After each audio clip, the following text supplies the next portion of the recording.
افسوسناک خبر شامل کر رہے ہیں گلیات سمندر کٹھا سے۔ سمندر کٹھا کھولیاں سے سابق اہلکار وابڈا سردار خورشید کا جوان سالہ بیٹا حبیب الرحمان دوران ڈیوٹی وابڈا کی غفلت سے کرنٹ لگنے سے شہید ہو گئے ہیں۔ علاقے کے عوام نے نتیہ گلی مین روڈ کو احتجاجاً بلاک کر کے محکمہ وابڈا کے خلاف نعرے بازی بھی کی اور مرحوم کو انصاف دینے کی اپیل بھی کی۔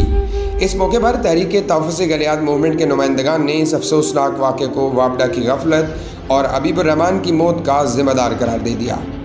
اس افسوسناک واقعے سے سمندر کٹھا سمیت گلیات بھر کی فضا سوگوار ہے اور اہل خانہ اور عزیز و اقارب سمیت گلیات کی عوام وابڈا کی غفلت میں ملوث افراد کو کیفر کردار تک پہنچانے کا مطالبہ کر رہی ہے۔